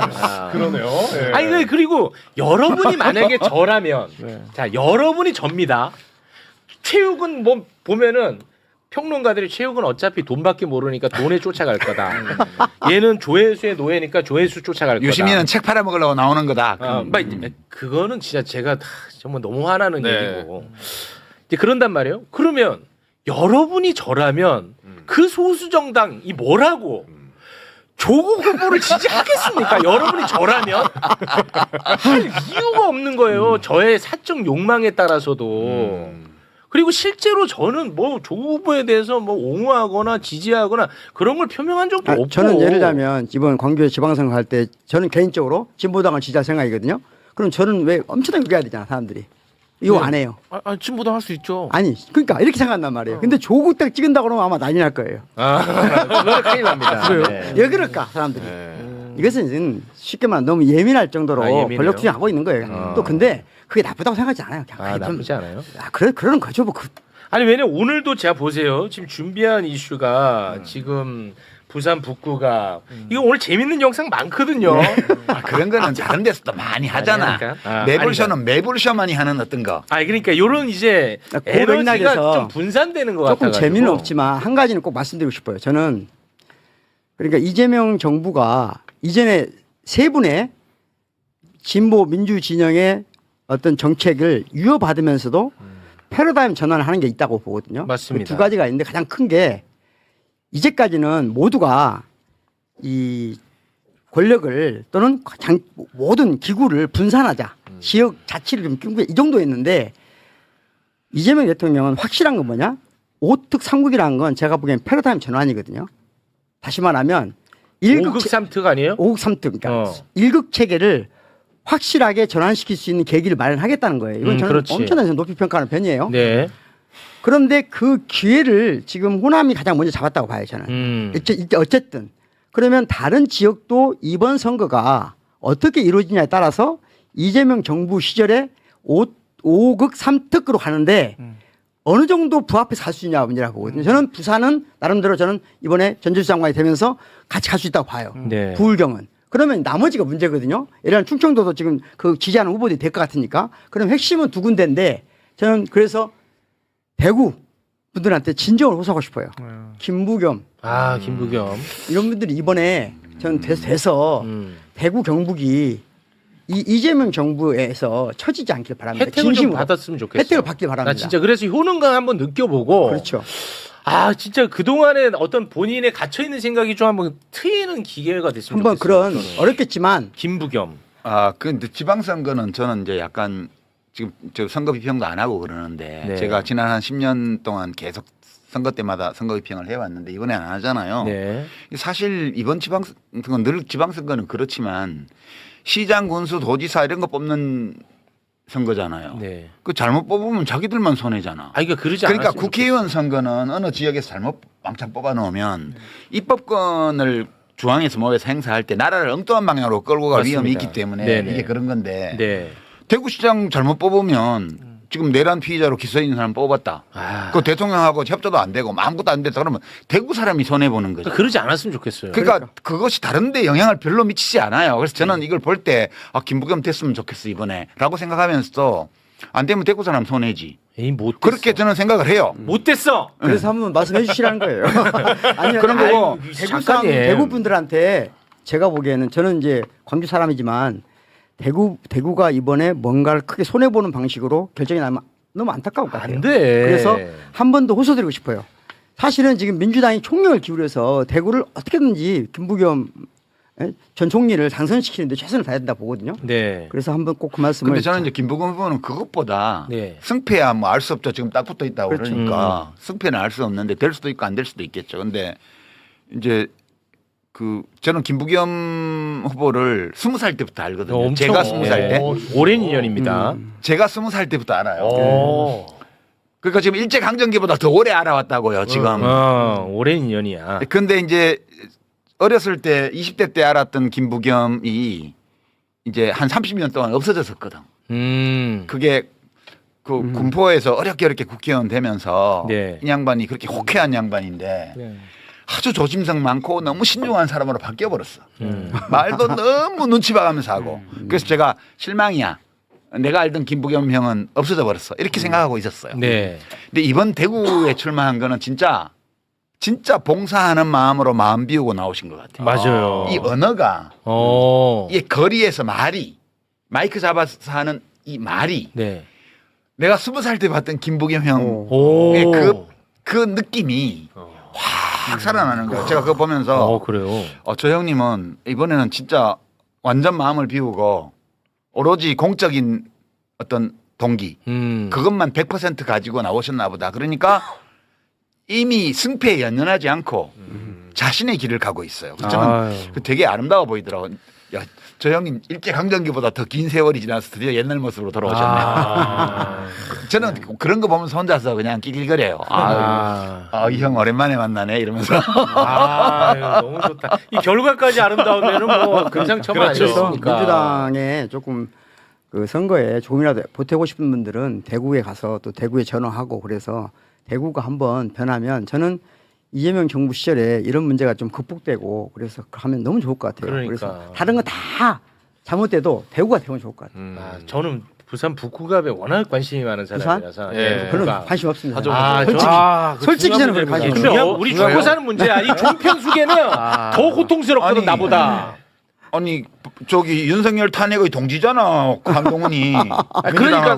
그러니까 됐으면 좋겠지. 뭐라고요? 됐으면 그럼 좋겠지. 아니요, 안 되죠. 근데 어제 받아들였어. TV 토론에서 그거 보고 갈까요? 네, 이거 보고 가겠습니다. 한동훈 완전히 발렸던데. 네, 이거 보고 갔다. 와, 이걸 봐야 돼. 그거 보기 위해서 자. 많이 지금 어려운 길 왔네. 어려운 길 왔다. 아니 하정우 후보를 너무 얕봤더라고. 알았어요. 보니까. 천천히 갑니다. 우리 여러분도 평택에서 부산으로 좀 내려와 주세요. 네.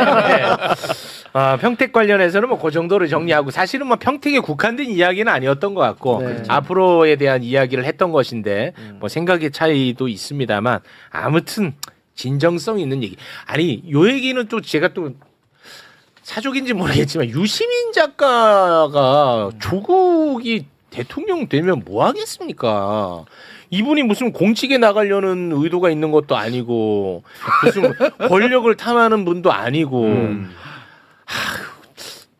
저만 너무 좀 편향적인가? 아니 어떤 사람들은 넌 많이 봐요. 제가 비평을 가끔 하지만 비평하고 나면 그 결과에 대해서 책임을 비평가로서 져야 되니까 사람들이 뭐라고 비평하는지를 보는데 뭐 이재명 대통령한테 되게 서운한 거 있나 봐요. 이런 식으로 말하는 인간들이 있더라고. 그러니까 보면서 참 이 세상은 넓고 인간은 다양하다. 어? 너무 자, 그런 소리 그만하시고요. 곽수산 씨가 한번 해줘요 가끔. 그런 거. 혹시 우리 그 강선필 부대변인님 오늘 그 평택 관련 지금 부산 북구 내려가야 되니까 내려가기 앞서 이 정리 차원에서 혹시 뭐 하고 싶었는데 못 하신 말씀 있으시면 좀 아니요, 뭐 저는 하여튼 그 조국 후보가 됐든 김영남 후보가 됐든 저는 유권자들이 서로의 어떤 마음을 통해 가지고 잘 결정하실 거라고 생각하고 그 어떤 결과가 나오더라도 민주당은 그 결과에 대해서 책임지면 된다 그렇게 봅니다. 네, 알겠습니다. 자, 부산 북구갑으로 가겠습니다. 내려가는 거죠? 내려갑니다. 내려갑니다. 되게 오래 걸리네. 한동훈이 얘기를 안 할 수가 없어요. 저는 하정 후보가 당선되는 거 기쁘죠. 근데 한동훈 후보가 낙선되는 게 나에겐 정말 더 큰 이슈야. 나한텐 그래. 근데 한동훈 후보가 당선되면 국힘당은 폭탄 하나 떨어지는 건데. 저는 근데 그런 어떤 공학적으로 계산하기에는 제가 너무 고통스러워요. 왜 고통스러워요? 한동훈의 그 마치 합리적 보수를 대변하는 듯한 모습, 그 상징성 같은 언론에서 그런 대우를 해주는 것, 그게 나를 장동혁보다 나에게 스트레스를 더 준다니까요. 이진숙보다 나는 한동훈이 스트레스가 더 커요. 저랑 다르네요. 달라요? 저는 이진숙이 만약에 의원 배지를 달고 국회 과반이 들어와서 설치 생각을 하면 나는 한동훈이 더 커. 제가 보기에 영역별로 그런 게 있는 것 같아요. 언론인이잖아요. 그러니까 그런 언론이 와서 그런 언론을 커치하는 것에 대해서 굉장히 큰 스트레스가 있는 것 같아요. 네, 자 그래서 한번 만나봅니다. 윤석열 같이 한동훈은요 권력을 잡는 거 그 자체만 이게 관심이 있고 그 목적을 위해서는 그 하위 개념 무슨 뭐 본인의 철학 뭐 이런 것들은 다 하위 개념으로 놓고 언제든지 바꿀 수 있는 사람이야. 네. 그게 아주 여실히 느껴지는데요. 한동훈은 박근혜 30년 구형했거든요. 네. 이 딱 나와 있잖아. 30년 구형했단 예. 말이야. 한동훈이가. 그런데 한동훈이는 표 좀 얻어보겠다고 네. 박근혜의 삶 자체가 존경스럽대.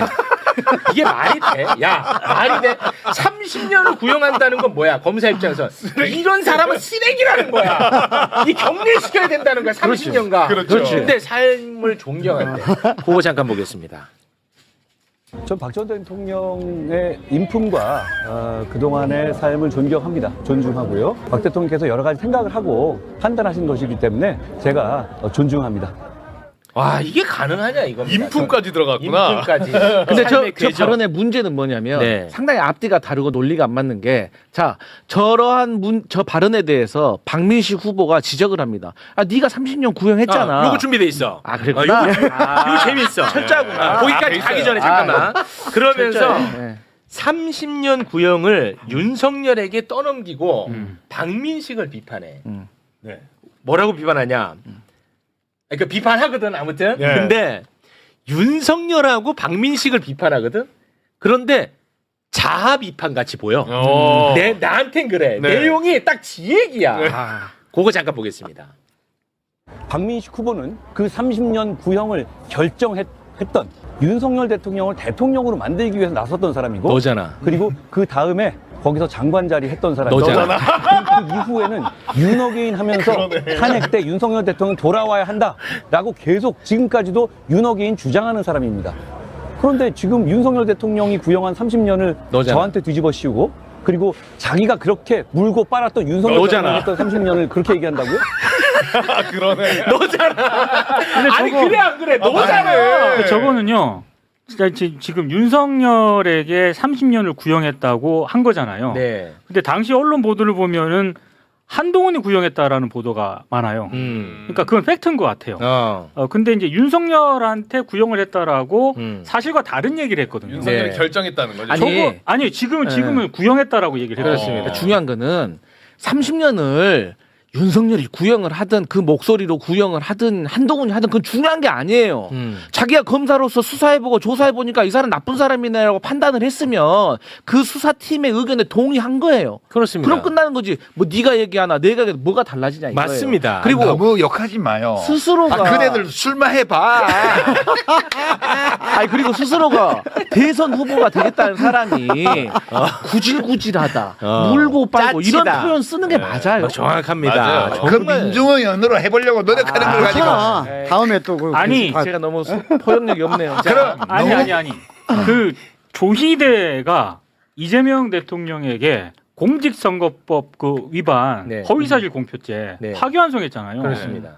그 기준을 갖다가 만약에 이제 저게 공직선거법상 허위사실 유포로 기소가 돼가지고 재판을 했을 때 그 잣대를 한동훈에게 들이대지 않습니까?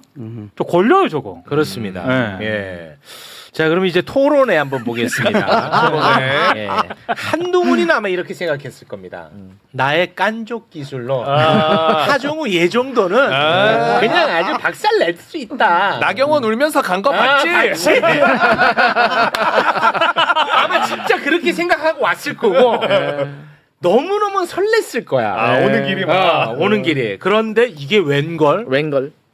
정치 초보인데 이거 되치기를 해버리네. 박살이 납니다요. 함께 보겠습니다. 공소 취소 찬성하십니까? 반대하십니까? 여기가 검사 취조실입니까? 좋았다. 왜 예스오라고 물으십니까? 그러니까 검사 습관 못 버렸다는 얘기 하는 거 아니에요? 하지만 제 주도권이니까. 예. 그러니까 그러면 그 예스와 노가 아니라 그럼 답을 해주시죠. 그래서 국회 가서 제대로 국민 의견 수렴하고 지금은 북부 주민들에게만 집중하겠다 말씀드리지 않았습니까? 그런데 지금은 선거 중입니다. 잠시만요. 그런데 부산 글로벌 허브 도시 특별법, 부산 시민 160만 명이 서명한 법안입니다. 여기에 대해서 이재명 대통령이 포퓰리즘이라고 제동을 걸었죠. 이재명 대통령 입장에 동의하세요? 실제로 지방주도 성장이라고 하는 새로 훨씬 더 좋은 기준이 나왔기 때문에 훨씬 더 좋은 법을 만들 수 있는 기회가 된다라고 봐야 되고요. 중요한 전재수 거는 의원은 잠시만요. 전재수 의원이 이 법을 30초 보장해 주셔야 됩니다. 잠시만요. 보장해 주십시오. 예, 보장해 주십시오. 좀 이따 보장해 드릴게요. 어떻게 보장하시려고요? 자, 전재수 의원이 바로 이 법안 발의한 공대야 공대. 좋은 기회가 있으면 더 좋은 법안을 만드는 게 당연한 맛이야. 거고요. 기본적으로 더 좋은 법안을 만들겠다는데 오히려 왜 반대를 하십니까? 근데 제가 가서 더 좋은 법안을 만들겠다는 되고 얘기는 있습니다. 30초 보장해 주십시오. 하 후보님은 이재명 대통령이 얘기하는 거에서 하나도 어떤 반기를 못 드시네요. 앞으로도 그럴 겁니까? 제가 이 말씀을 주셨습니다. 30초 보장해 주십시오. 네, 30초 보장해 주셔야 되니까. 네.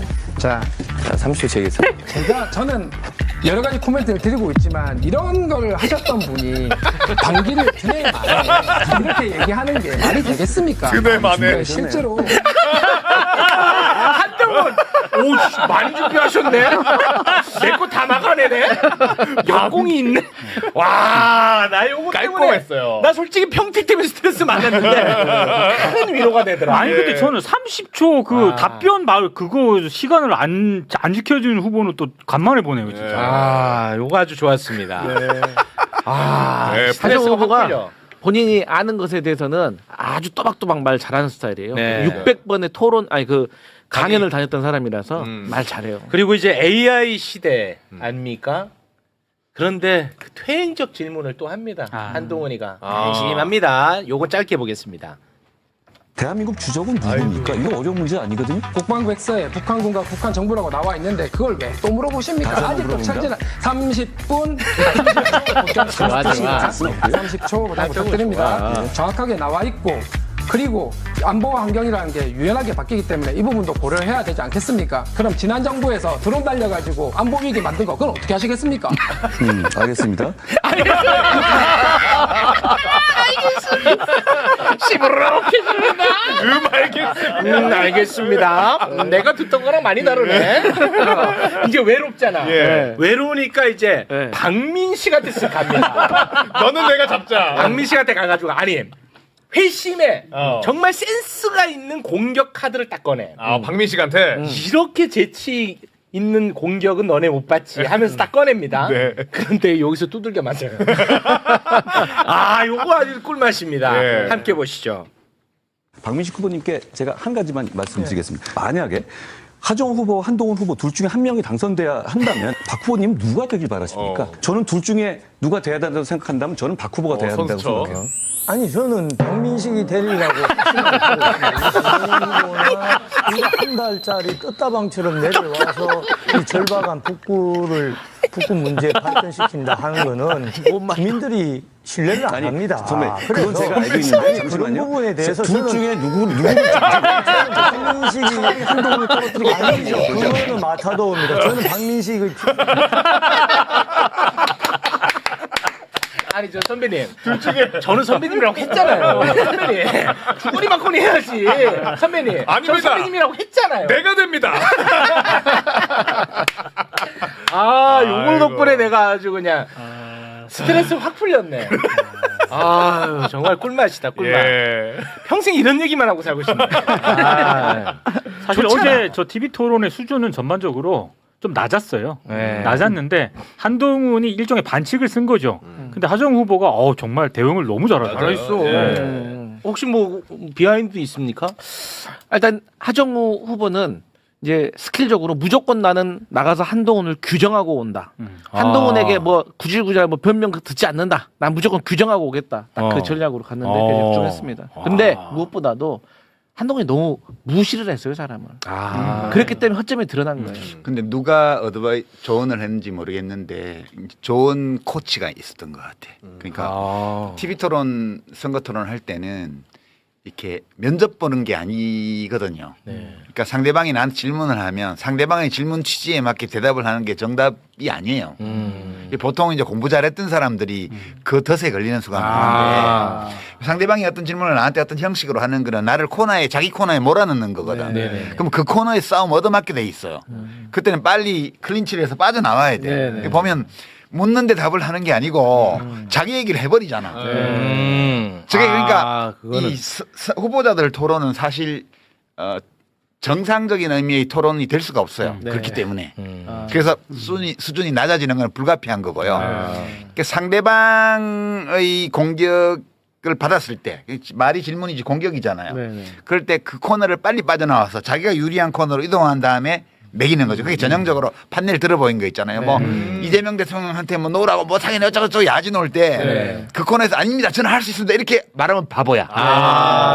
제가 그럴 만한 일이 있으면 그렇게 하겠습니다. 이러면 바보야. 그냥 제가 이런 거 하신 분이 할 말을 아니라고 생각합니다. 그게 자기 코너로 끌고 가는 거예요. 그래서 이제 스킬 면에서 누가 저 TV 토론 준비를 시켰는지 모르겠는데 상당한 선수가 코치를 한 것 같아요. 저는 그런 느낌 받았어요. 그래서 한동훈도 이건 예상 못했는지 준비 많이 했어요. 그리고 표현도 이렇게 하셨던 분 아닙니까도 아니고 이랬던 분이 반기를 드네 마네. 약간 그 짜증 좀 좋았다. 짜증 좀 근데 좋았어. 제가 보기에 한동훈 전 대표의 가장 큰 약점은 다 예측된 질문을 한다는 거예요. 아무 새로운 게 없잖아요. 새로운 게 없어요. 야, 한동훈 대권 후보라고 했는데 저는 대권 후보 아니라고 생각하거든요. 당연하죠. 사이즈가 아니에요. 질문하는 거 보면 큰 틀이 없어요. 예상하지 못한 게 없어요. 대응하지 못할 것도 없어요. 좀 아래다. 저는 너무 표면이 그런 거 아닙니까? 그냥 사실 판단인데 가치 판단이 아니고 내가 보기에 거의 사실 판단을 할 것 같습니다. 그거 가치 판단이죠. 그거는. 자, 이제 시간이 조금 많이 흘러가지고요. 이제 정리를 좀 하면서 마무리를 좀 지어야 될 것 같은데 우리 유시민 작가님 혹시 뭐 끝으로 하실 말씀 있으실까요? 끝으로 이제 우리 오늘 평택을 때문에 얘기 많이 했는데 민주당 마음에 안 들죠. 물론 다른 당도 다 마음에 안 드는 점이 있겠지만 민주당도 하는 게 되게 마음에 안 드는 거 있을 거예요. 저는 이제 어떤 느낌을 받냐면 민주당이 어떤 고민을 해야 되냐면 박구영 교수가 하신 말씀이 핵심인데 다양한 이해관계와 서로 다른 지향을 가졌지만 큰 틀에서 우리 현대사의 내 대통령 지금 이재명 대통령까지 포함해서 들을 좋아하는 시민들 또 그 대통령들과 일체감을 느끼는 시민들의 유대 연합 이걸 어떻게 묶어서 한국 사회를 좋은 방향으로 가게 할 거냐. 이게 정치 세력 정당들이 해야 될 제일 중요한 고민이에요. 그러려면 뭐 서로 간에 대화를 잘하고 인적 교류를 하고 뭐 평소에 뭐 입법에서 연합을 하고 이것도 중요하지만 안정적으로 생존할 수 있는 환경을 만들어줘야 돼요. 그래서 저는 이제 민주당이 이것만 해줬으면 좋겠다 싶은 게 각급 중요한 장선거, 국회의원 선거, 대통령 선거, 자치단체장 선거에 결선 투표제를 도입하는 선거법 개정을 해라.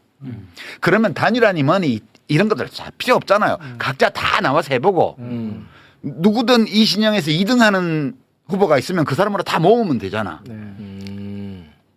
그러니까 맨날 작은 정당들이 소선거구를 하니까 맨날 사퇴 압박을 받잖아요. 지금 진보당, 조국혁신당 후보들 지금 전국적으로 다 사퇴하잖아요. 이거 얼마만한 억압인지를 한번 생각해 보시라고요. 그분들이 적은 수의 국민들의 지지를 받는다는 것은 현실인데 적은 수의 지지를 받는다고 해서 그것이 틀린 건 아니잖아요. 그러면 민주주의라는 게 좋은 게 오늘의 소수파가 내일은 다수파가 될 수 있는 가능성을 열어주는 제도라는 점에서 좋은 거잖아요. 그럼 지금 우리 선거제도가 어마어마한 억압으로 그 작은 정당들을 압박하고 있고 선거 때마다 그 혜택은 민주당이 독식해왔어요 지금까지.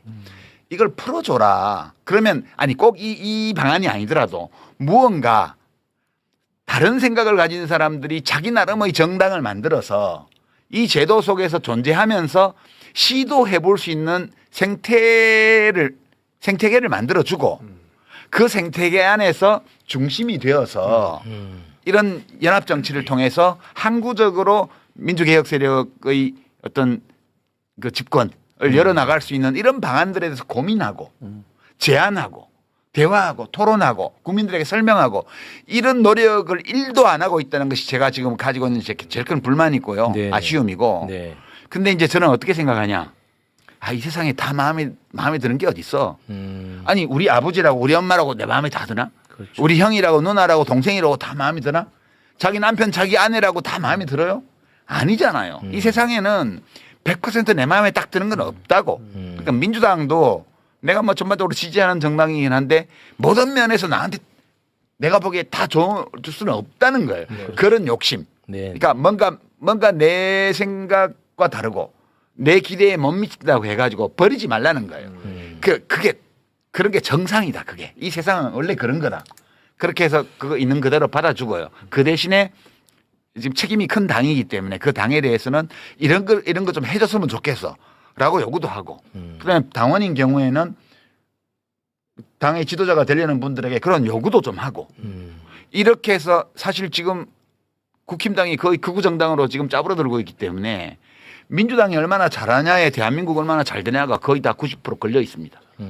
맞아. 그냥 민주당의 문제가 아니고 민주당이 이 어떤 문제를 어떻게 하느냐가 대한민국 어떻게 되느냐를 그냥 결정하는 거예요. 그렇기 때문에 저는 민주당에서 정치하시는 분들이 좀 책임성 있는 태도로 했으면 좋겠어요. 네. 그냥 국회의원 자기 좀 안 되면 어때? 한번 했으면 됐지. 그렇게 생각하는 사람은 없어요. 그런 얘기는 하나만 한 얘기야. 그렇게 생각하는 사람 없어. 그거는. 그렇게 생각하고 해야 국회의원 오래 한다고. 생각하고 해야. 없어. 네. 그런 소망은 좀 말씀드리고 싶네. 아직 안 달아본 분한테 좀 민망하긴 한데. 근데 저도 뭐 결선 투표도 좋고 원래 저도 중대선거구 이런 거 되게 바뀌어야 된다고 생각합니다. 신인들은 무조건 좋아하죠. 사실. 신인표 누군데요? 신인. 제가 여기 있는 왜 신인 얘기하세요? 신인. 신인. 신인들을 아직 표현이 아닌 거죠. 신인. 내가 버젓이 있는데 신인 얘기할 줄 알았잖아. 강성필이 신인규를 라이벌로 생각했다는 것이 부지불식간에 드러나 버렸어. 아직 현직이 없는 분들한테는 대선 투표 있는 게 좋죠. 네. 그럼요. 네. 그러니까 뭐 저희 민주당이 이번 선거 잘 치르고 그냥 당에서도 결선 투표 하잖아. 당 저기 후보 뽑을 때. 그냥 자기 당에서는 하면서 좋은 거를 왜 공직선거에는 안 하는 거야. 그렇죠. 해야죠. 전체적으로. 저는 이제 조금 다른 얘기를 하나 하고 싶어요. 아까 유시민 작가님이 하신 말씀에 대부분 동의하고 또 그런 면에서 우리가 심사숙고해야 되는데 아까 그 이야기 중에 약간 엉뚱한 얘기지만 논점이 이탈될까봐 말 안 한 강승필 우리 선생님께서 부대표님께서 말씀하신 10대 20대 관련된 문제인데요. 지금 무엇보다도 중요한 게 교육 체계의 변화거든요. 네. 그런데 지금 이번 선거에 시도 교육감 선거를 하는데 그렇습니다. 참 무엇이 쟁점인지 무엇이 차이인지조차 모르고 있어요. 없어요. 누군지도 몰라요. 누군지도 몰라요. 네. 사실은 우리 미디어들이 좀 책임감 가졌으면 좋겠어요. 그건 좀 안타까워. 저도 매우 안타깝게 생각합니다. 네, 그래서 저는 개인적으로는 어떤 기준이 없는데 네. 그럼에도 불구하고 누가 진보 후보인지는 알아야 되잖아요. 몰라요.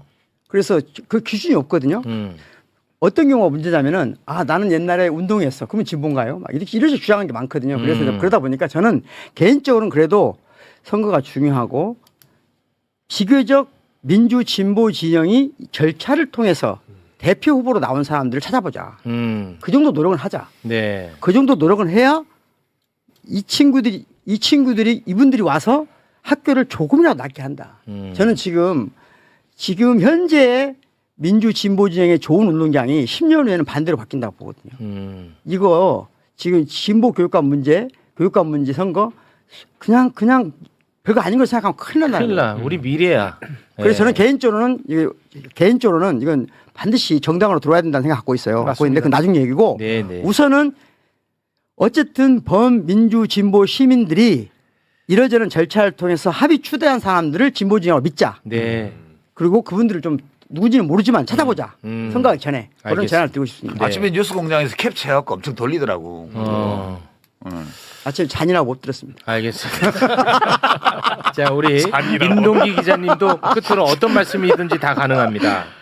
사전 투표하고 왔고요. 아유, 고생하셨습니다. 생각보다 많은 분들이 줄을 서 계셨습니다. 고맙습니다. 내일까지 하시니까 사전 투표 꼭 많이 해줬으면 좋겠습니다. 네, 지금 보니까 8.15% 투표를 또 하셨네요. 고맙습니다. 자, 그러면 오늘은 여기에서 좀 마무리를 짓도록 하겠습니다. 그래도 또 뭐 이렇게 얘기하고 나니까 좀 몰라. 또 방송 끝나고 나면 또 모르겠지만 나 조금, 좀 낫네. 네. 좀 낫다 나는. 아니 다 극우 정당이 집권하고 뭐 제1야당하고 하는 가운데 대한민국이 이만큼 왔잖아. 네. 아니 우리 잘해 왔다고. 맞아요. 그런 조건에서도 앞으로도 네. 잘해 갈 거고. 그러니까 속상하는 일이 있더라도 너무 비관하지는 말고 네. 화나는 일이 있더라도 너무 화내지는 말고 그냥 네. 아 그런가 보다. 그렇게 얘기하고 이제 좀 나. 가야지 뭐. 알겠습니다. 굉장히 의미 있는 시간이었어요. 예, 잘 될 거예요 지방선거. 우리 이번에. 최욱 앵커만 조금 이제 네. 덜 징징. 너무 욱하더라고 요새.